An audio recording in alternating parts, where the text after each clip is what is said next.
a todos com a paz do Senhor Jesus. Está meio fraco demais, meu Jesus. Irmãos, a graça e a paz do Senhor Jesus. Amém! Aê! Glória a Deus! Você nem eu que tomei café ontem? Quem? Eu. Quantas vezes ontem? Eu estou com aquela ideia. Quantas vezes hoje?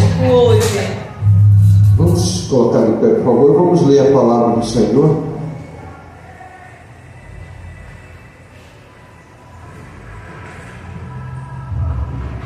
Zacarias. Peraí, vai demorar. Zacarias é Malaquias. Oi? E tem Ageu, Zacarias. Está no final? Não, está no meio. Ainda É antes de Malaquias. Vizinho Malaquias.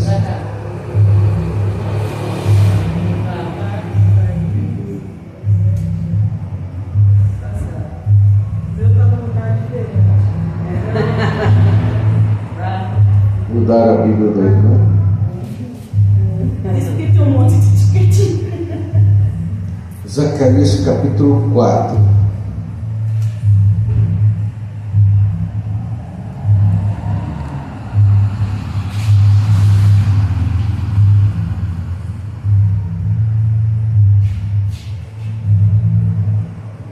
Aleluia!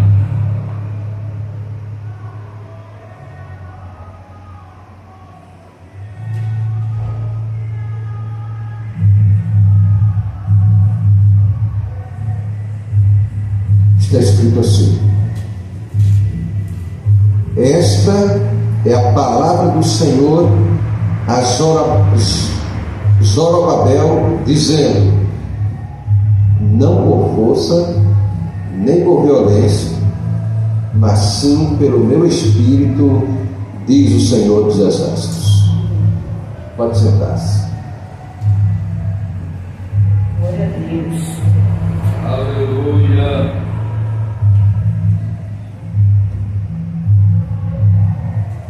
Irmãos, Deus, Ele continua no comando de todas as coisas.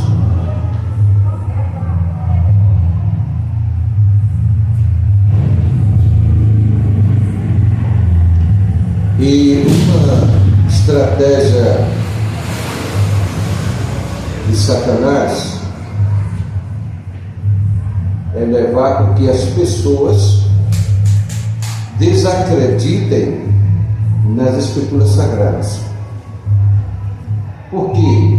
Porque a Bíblia Sagrada, ela é a constituição de Deus para a humanidade. E o conceito que o diabo coloca na mente das pessoas incrédulas,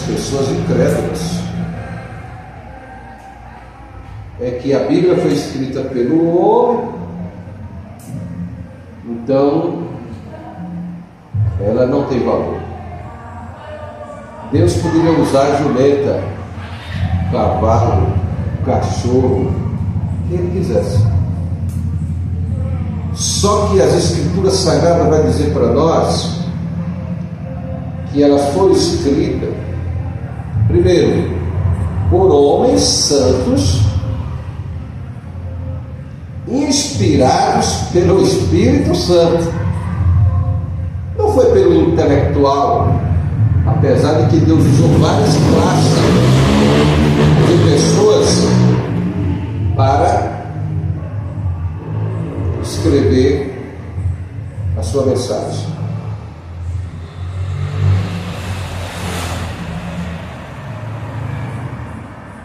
E impressiona é que a Bíblia, apesar dela ter levado 1400 anos, 1600 anos, alguns entendem assim, para ser escritas e em épocas diferentes, profetas diferentes, homens diferentes, culturas diferentes,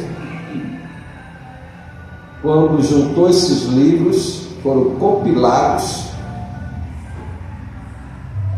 não há contradição nenhuma. com a Bíblia Sagrada. O que há é confusão da mente das pessoas na hora de ler e querer fazer as coisas e interpretar do seu jeito. Mas a Bíblia tem um autor, e o autor chama-se o Espírito Santo. Glória a Deus. Então não há contradição. O que há é confusão de interesse, de combater as Escrituras Sagradas. Porque é interesse de Satanás combater as Escrituras. Veja o quanto Lutero sofreu, a perseguição que ele enfrentou, e tantos outros não. Mas querendo ou não, o diabo, ou o ser humano endiabrado,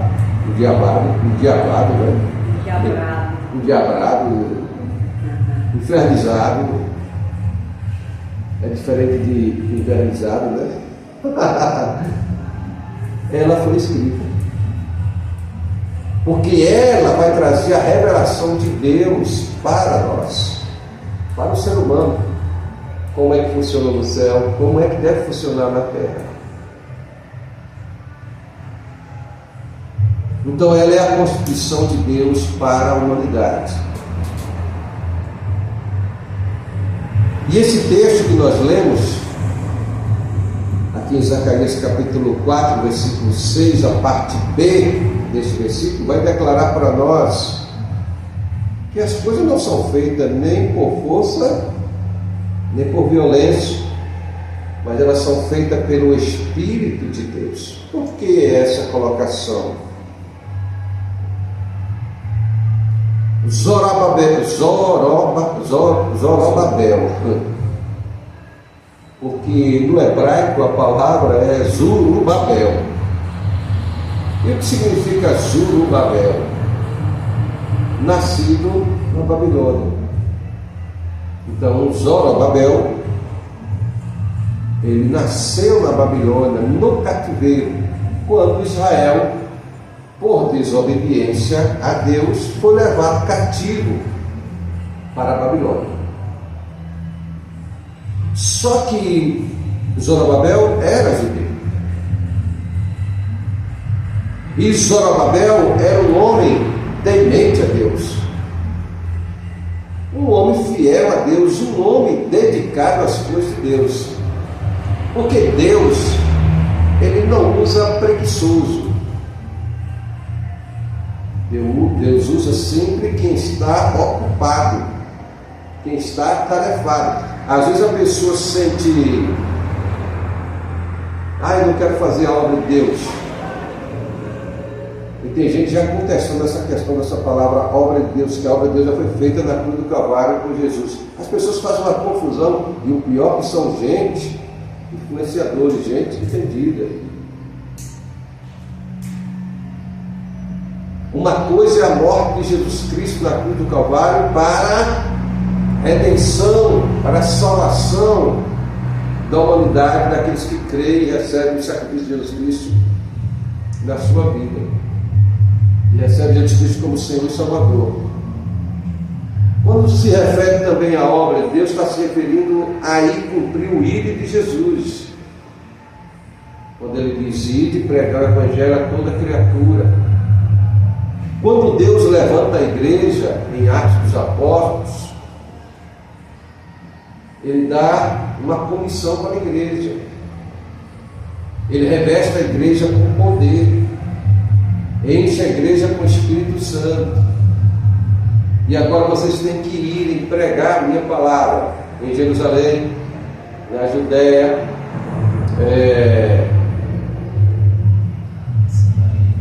obrigado. Jerusalém, Judéia, Samaria e até os confins da terra. Glória a Deus. Então isso é chamado de a grande comissão. Isso é obra de Deus. Por que obra de Deus? Porque só quem convence um ladrão, um assassino, um estuprador, um bandido de alta periculosidade, adúltero, o enganador. Só quem pode convencer uma pessoa dessa, um pecador, do pecado, é o Espírito Santo. E isso é obra de Deus. Para que distorcer? Então Satanás ele sempre teve o objetivo de ir de encontro à palavra, porque a palavra vai trazer luz, vai trazer esclarecimento, vai tirar a pessoa das trevas e trazer para a luz. Então por isso que a Bíblia é atacada, tanto por pessoas de má índole, como pessoas que se dizem intelectualizadas, mas tem a mesma função de um analfabeto, porque uma pessoa que não tem conhecimento das coisas espirituais, ele é um analfabeto também. Ele pode ser formado, graduado, pode ser for, ele é um analfabeto, ele é um ignorante. Tudo aquilo que nós não temos conhecimento, nos tornamos ignorantes daquele assunto. Então, irmãos, o fato é que, como a irmã Rosana falou aqui no início, que ela não soube citar o versículo, mas está em João 3,16, Deus amou o mundo de tal maneira que deu seu Filho no céu, para que todo aquele que nele crê não pereça, mas tenha vida eterna. Esse é o plano central de Deus, que o homem seja salvo, que a humanidade seja salva. Mas é necessário que o ser humano queira a salvação. Mas amar, Deus ama a todos. Agora, salvar, nem todos serão salvos, porque tem a parte do ser humano. Tem a parte que o ser humano tem que decidir em querer fazer a vontade de Deus, em submeter-se aos princípios de Deus. Glória a Deus.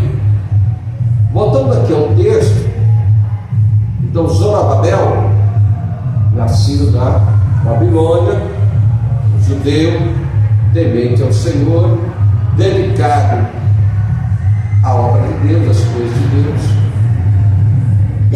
Deus confiou a ele a responsabilidade de construir o templo em Jerusalém. Porque o templo que Salomão havia construído, o templo esplêndido, havia sido destruído.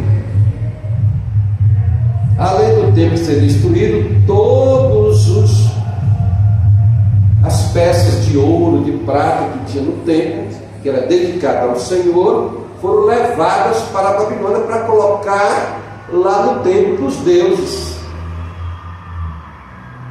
5.400 peças de ouro e prata. Interessante que o rei Nabucodonosor conservou isso. Depois veio o rei Ciro, Persa. E agora Deus convoca Ciro e chama Ciro de meu servo. Assim diz o Senhor ao meu servo Ciro. Olha, que coisa linda. O Ciro nem servia a Deus, mas Deus diz: agora você é meu servo, você vai fazer o que eu quero. Eita, e o que eu quero é que você liberte o meu povo, devolva eles todos para Jerusalém. Aleluia. E quem é que vai conduzir esse povo? Zorobabel. Porque ele é um homem fiel, era fiel a Deus e era fiel ao rei. Era um homem de alta confiança do rei. E agora Zorobabel convoca, o Ciro convoca Zorobabel e dá uma missão para ele: olha, você tem que levar o povo de volta. E ao levar o povo de volta, você também tem que levar essas 5.400 peças de ouro e de prata para colocar no templo quando for construído. Aí, irmãos, quando Zorobabel chega, que ele foi príncipe em Judá, foi príncipe lá na Judéia, foi governador também de Jerusalém. Quando ele chega lá, a primeira coisa que ele faz é construir um altar, algo que pudesse trazer o povo de volta a cultuar a Deus, o único Deus de Israel. Então, trazendo o povo de volta a buscar ao Senhor que criou os céus e a terra. Glória a Deus. Quando ele toma essa iniciativa e com o propósito da construção do templo, com o projeto, e agora está todo mundo reunido, adorando ao Senhor, mas aquela remessa antiga, que foi levada cativo e agora está voltando, eles ficaram tristes e choraram, ficaram desanimados, abatidos. Por quê? Porque eles tinham visto e vivido a grandeza que era o templo de Salomão, lá em Jerusalém, e foi destruído, e agora eles estão cultuando em um lugarzinho simples. Os irmãos estão dando para entender? Glória a Deus.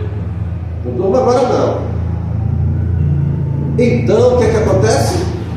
Eles ficaram tristes. E aí vem aqueles os fofoqueiros, né? Aí esse espetáculo aí, que situação. E criou desânimo. E a obra parou. Parou a obra. Porque o diabo sempre ele quer que a obra seja paralisada. E quando essa obra é paralisada, aí os samaritanos, que era considerado pelos judeus como gentios, e o templo não poderia ser construído por pessoas que não fossem judia, porque eles eram que eram os consagrados. Então eles rejeitaram o trabalho do samaritano e paralisou. Aí o que é que Deus faz? Fala assim para a pessoa que está falando: Deus nunca perde o controle de nada. Você está no controle de Deus, no comando de Deus. Aleluia. Quando tem algo que dá errado na sua vida, não é porque Deus quis que desse errado, é porque você saiu do comando dele. Ou você, ou eu, ou nós. Quando tem algo que dá errado na nossa vida, é porque nós saímos do comando de Deus, mas Deus nunca perdeu o controle de nada. E aí Deus levanta o profeta Ageu. E o que é que Deus vai dizer para o profeta Ageu?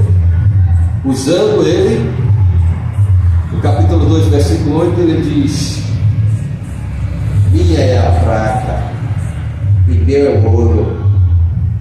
Está faltando dinheiro aí para construir a obra, para levantar o templo? Minha é a prata e meu é o ouro, diz o Senhor dos Exércitos. E mais, fala para Zorobabel que a glória desta última casa será maior do que a da primeira. Glória a Deus, aleluia. Aleluia. Porque Deus continua no comando, irmãos, de tudo. Fala para Zorobabel. Aí Zorobabel recebe essa palavra profética. E eu estou aqui hoje na autoridade do nome de Jesus Cristo para profetizar sobre a sua vida também, viu? Amém, eu recebo. E o ouro que vai chegar para a sua vida também, a prata, a abundância, a fartura, a prosperidade. Você que está solteiro, vai chegar aquela princesa para você, preparada por Deus, no nome de Jesus Cristo. Você que está desempregado, Deus vai abrir a porta do emprego. Eu sou hoje só para falar de coisas materiais. Deus tem mais de 8 mil promessas de bênçãos materiais, financeira, na Bíblia Sagrada para aquele que o busca, que o serve. Glória a Deus. A salvação é um pacote, irmãos. Glória. Na salvação, o pacote da salvação, vem a paz, vem a saúde, vem o livramento, vem vida eterna, mas vem também prosperidade, vida abundante. Quando Jesus Cristo veio, ele veio para nos dar vida e vida com abundância.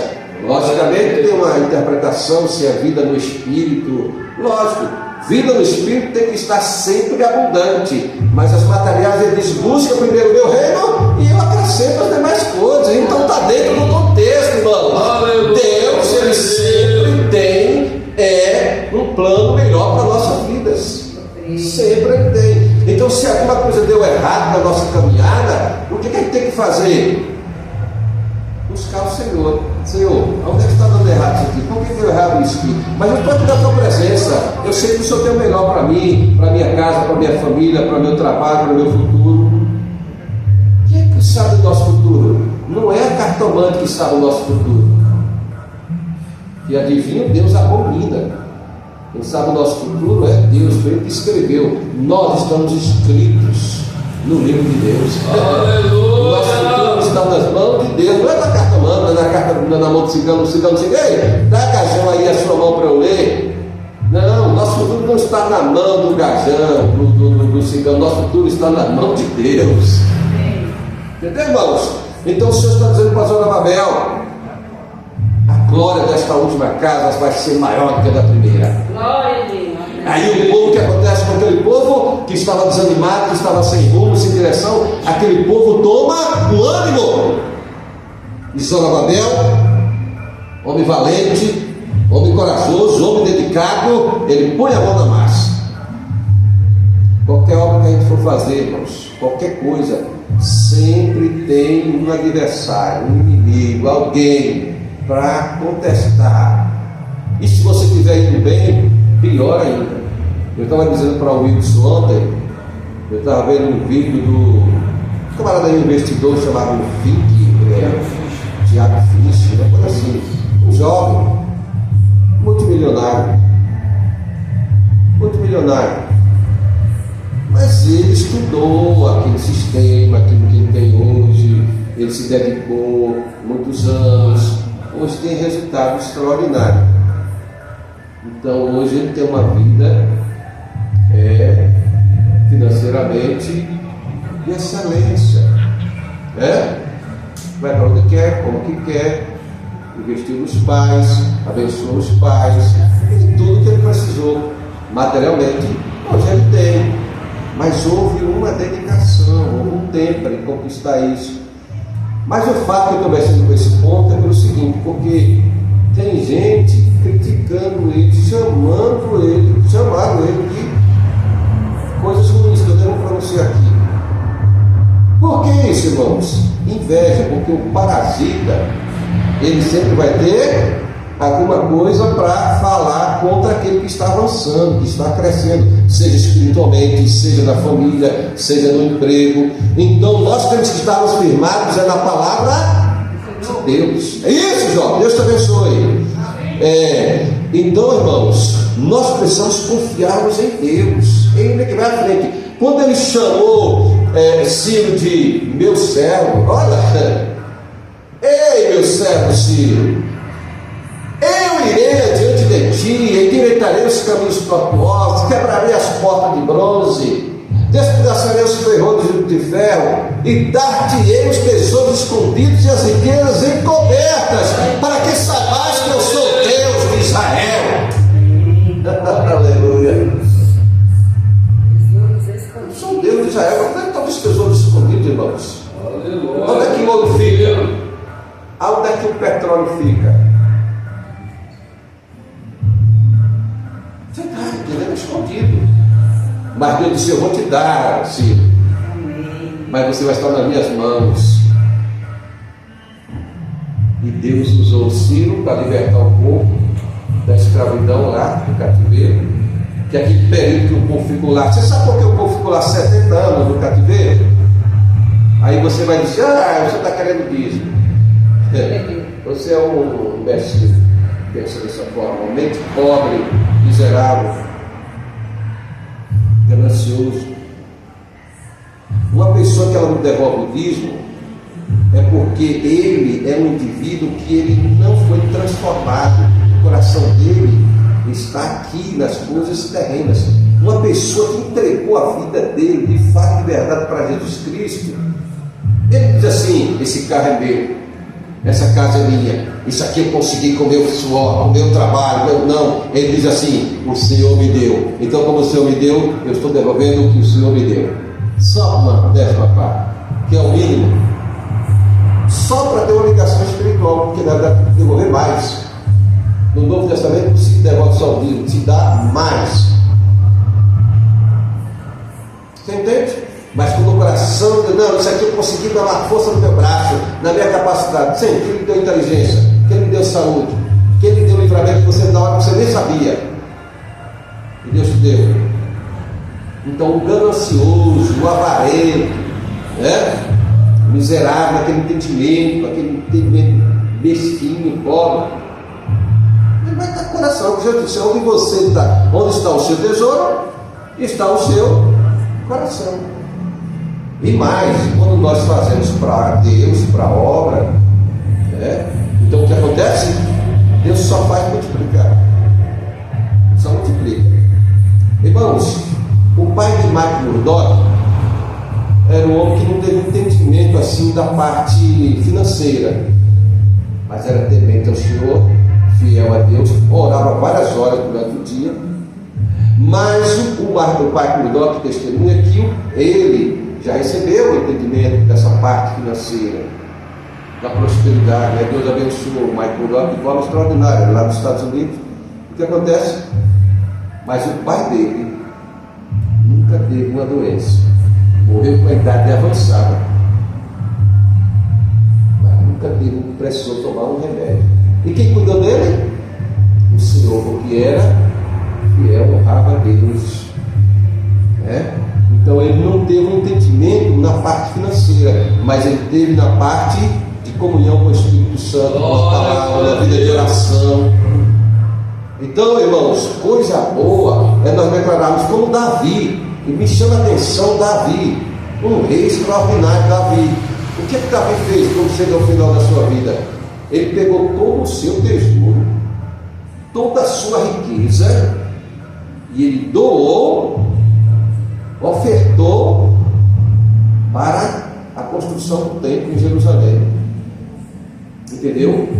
Por quê? Porque ele declara assim: tua, ó Senhor, é a magnificência, tua, Senhor, é a glória, teu, Senhor, é o poder, e nós estamos dando ao Senhor do que o Senhor nos deu. Nós não temos nada. Ofertou foi tudo, irmãos. Então por quê? E Davi foi uma coisa qualquer? Não, foi um homem muito abençoado por Deus, prosperou em tudo, né? Então presta atenção, é do Senhor. Você já viu alguma valente morrer e levar um saco de dinheiro no caixão? Não leva, Então o que a gente tem que fazer é a obra de Deus. O que é fazer a obra de Deus? É abençoar. Quando nós somos abençoados, nós abençoamos quem está precisando, socorremos quem está precisando. Eu socorro constantemente quem está precisando, e não vou deixar de fazer isso. Eu reparto o pão, não tenho riqueza material, mas tenho a bênção de Deus na minha vida. E o que eu tenho é o que o apóstolo Pedro falou ao apóstolo João quando chegou diante do templo, lá em Jerusalém. Está lá o paralítico na porta. Ele estende a mão para receber uma oferta, receber uma ajuda, porque ele tinha ali uma autorização para pedir esmola. Não podia entrar no templo, porque era considerado maldição, era deficiência. Você veja como a graça de Deus mudou, né? Quer dizer, não é a graça de Deus que mudou, a lei mudou. Saiu da lei para a graça. Então Pedro olha para aquele paralítico e João, 3 horas da tarde, e fala assim: nós não temos ouro, não temos prata, mas o que nós temos nós te damos, em nome de Jesus Cristo. No nome de Jesus Cristo Nazareno, levanta-te e anda. Glória! Que riqueza, irmãos. Que riqueza, recebeu um milagre, a cura. Agora ele podia trabalhar, agora ele podia agir, ele podia caminhar. Mas teve uma coisa que ele fez, aquele paralítico. Qual foi a coisa que ele fez primeiro? Ele correu para dentro do templo, pulando, saltando de alegria, glorificando e exaltando o nome do Senhor, que foi quem fez o milagre. Glória a Deus! Você entende? Porque tudo pertence a Deus, tudo vem de Deus e tudo está no comando de Deus. Então, Zorobabel agora está em Jerusalém, recebe essa palavra profética aí do profeta Ageu, a glória dessa última casa vai ser maior que a da primeira, e ele começa a construir o templo. Um homem muito respeitado, fiel a Deus, temente a Deus. O que acontece? Dentro de 4 anos, o templo estava construído para a glória de Deus. Dentro de 4 anos. Entendeu, irmãos? Então, é aí onde entra essa palavra: não por força, nem por violência, mas pelo meu Espírito. Então você não tem capacidade de convencer ninguém, eu não tenho capacidade de convencer ninguém. Isso, poder de persuasão, é chamado de poder de persuasão, a pessoa que usa técnicas para convencer as outras pessoas, mas o espírito da pessoa, o interior dela, a salvação dela, a transformação dela, só o Espírito de Deus é que pode fazer. Quando a pessoa crê na palavra, ouve a palavra e crê na palavra. Então dê lugar ao Espírito Santo. Ele diz: nem por força, nem por violência, mas pelo meu Espírito. Então, pelo Espírito de Deus é que a obra foi erguida. E eu quero que você entenda nesse momento. Então essa mensagem, ela foi entregue a Josué e a Zorobabel, que Josué na época era um sacerdote, sumo sacerdote, que atuava nessa época aqui de Zorobabel. Então essa mensagem foi entregue a eles, porém ela é aplicável hoje a todos os crentes. Ela está valendo hoje para todos os crentes. Mas para você ter uma ideia, em 2 Timóteo, se você quiser acompanhar, 2 Timóteo, capítulo 3, e o porquê eu vou ler esse texto aqui, para você entender que a palavra de Deus ela não mudou e nem vai mudar, porque os homens gananciosos, avarentos, deturpadores das Escrituras, usados por Satanás, por espíritos malignos, que apostatam da fé, então eles passam a deturpar vários pontos da Bíblia Sagrada. A Bíblia não é para deturpar, é para obedecer, crer e obedecer. 2 Timóteo 3,16 está escrito assim: olha, toda a Escritura é divinamente inspirada e proveitosa para ensinar, para redarguir, para corrigir, para instruir em justiça. Glória a Deus. Então, ela não mudou, continua sendo a mesma. Isso aqui é o apóstolo Paulo transmitindo a Timóteo, seu discípulo, para transmitir à igreja e chegar até nós. Então vemos que nem o poderio militar, irmãos, nem o poderio político, nem as forças humanas poderão efetivar a obra de Deus, fazer a obra de Deus. Não, somente sendo capacitado pelo Espírito Santo. Só faz a obra de Deus aquele que é capacitado pelo Espírito de Deus, Espírito Santo. Glória a Deus. Quando nós chegamos em quando nós chegamos em Juízes, irmãos, olha o que acontece em Juízes, capítulo 6, no Antigo Testamento, já lá depois de Deuteronômio. Juízes, capítulo 6, e o versículo 34. Juízes, capítulo 6, versículo 34, é escrito assim: o Espírito do Senhor revestiu a Gideão. O Espírito do Senhor revestiu a Gideão. Por que isso? Porque Gideão, ele estava malhando trigo no lagar. E o lagar não é lugar de malhar trigo. O lagar é lugar de fazer o vinho, preparar a uva, né? Mas por que ele estava fazendo isso? Porque Israel mais uma vez por desobediência, estava sendo atacado pelos midianitas e os amalequitas, inimigos de Israel. Então tudo que Israel plantava, tudo que ele colhia, os inimigos vinham e pegavam tudo prontinho, e roubavam e levavam. Então o que foi que Israel fez? Começou a fazer, ir para as montanhas, começou a fazer cavernas, começou a fazer buracos, se esconder e tentar esconder também os produtos. Mas eles vinham e levavam tudo. E agora Gideão está lá no lagar. Então quando os inimigos chegaram para buscar roubar as coisas, Gideão está no lagar malhando o trigo. E enquanto ele está lá malhando o trigo, o Senhor envia um anjo para falar com Gideão e dizer assim: Gideão, você é um varão valoroso, Deus é contigo. Irmãos, tem momento na nossa vida que a gente recebe uma palavra dessa e fica questionando: ué, como é que eu sou de Deus?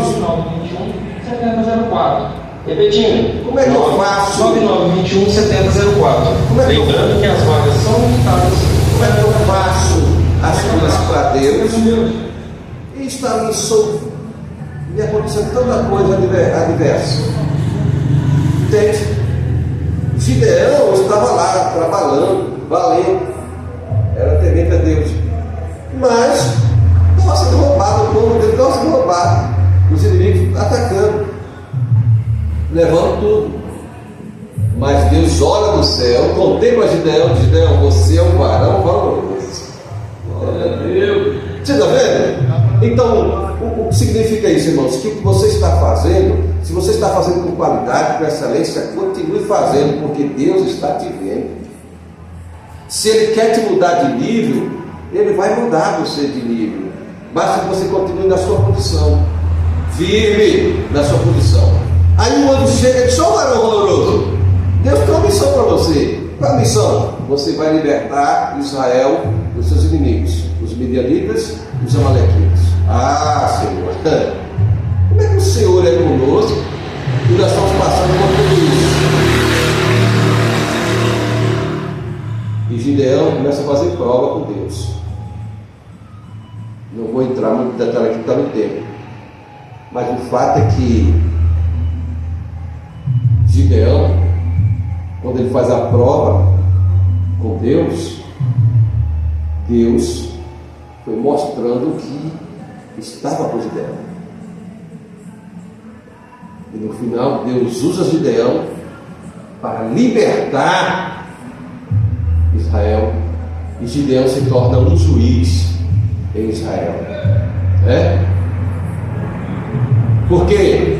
Mas para Gideão realizar esta obra, irmãos, o que é que o versículo está dizendo aqui? Que o Espírito do Senhor revestiu a Gideão. Não foi na força dele, que Gideão era forte. Não foi na habilidade dele, na capacidade dele, que ele não tinha, para conseguir vencer os inimigos. Então ele foi como? Revestido do Espírito do Senhor.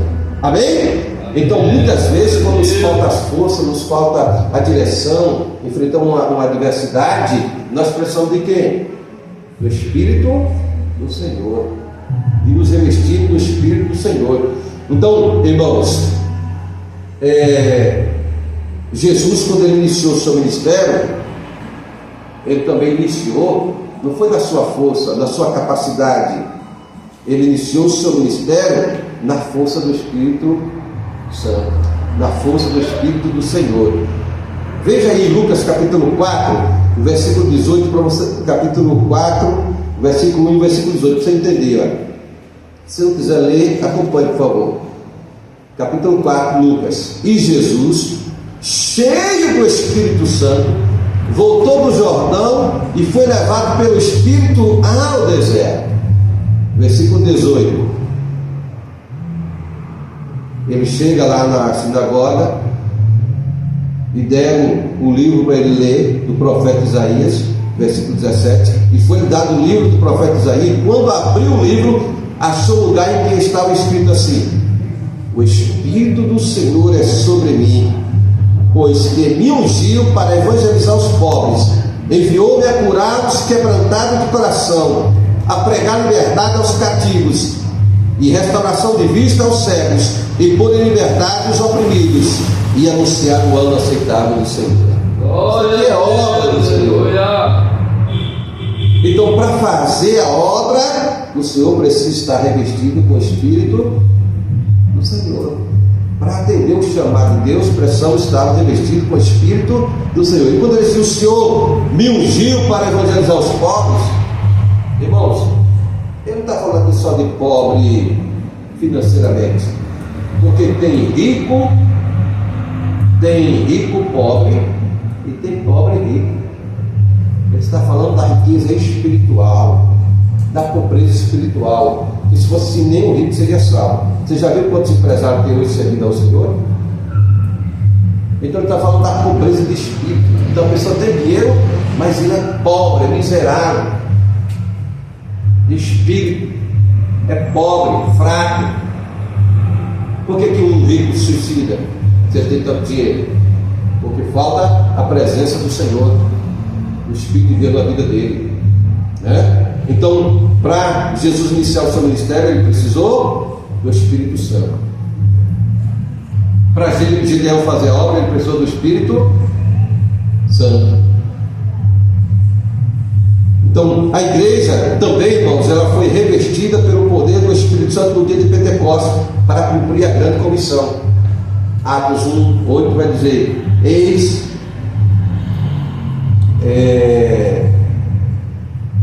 e descerá sobre ti o Espírito Santo, e descerá sobre ti o Espírito Santo, e ser-me-eis testemunhas. Então, para ser testemunha de Jesus, para fazer a obra, para ali cumprir o que Jesus, precisamos do Espírito Santo, porque é Ele quem vai operar. Quando nós vamos para Atos 10:38 está escrito assim: Deus ungiu a Jesus com o Espírito Santo e com virtude. Essa palavra no grego é poder, dínamos, poder, e andou fazendo bem e curando a todos os oprimidos do diabo, porque Deus era com ele. Aleluia. Então nós precisamos do Espírito Santo. Quando você se sentir sem força, sem direção, desanimado, abatido, peça ao Espírito Santo para ele te envolver.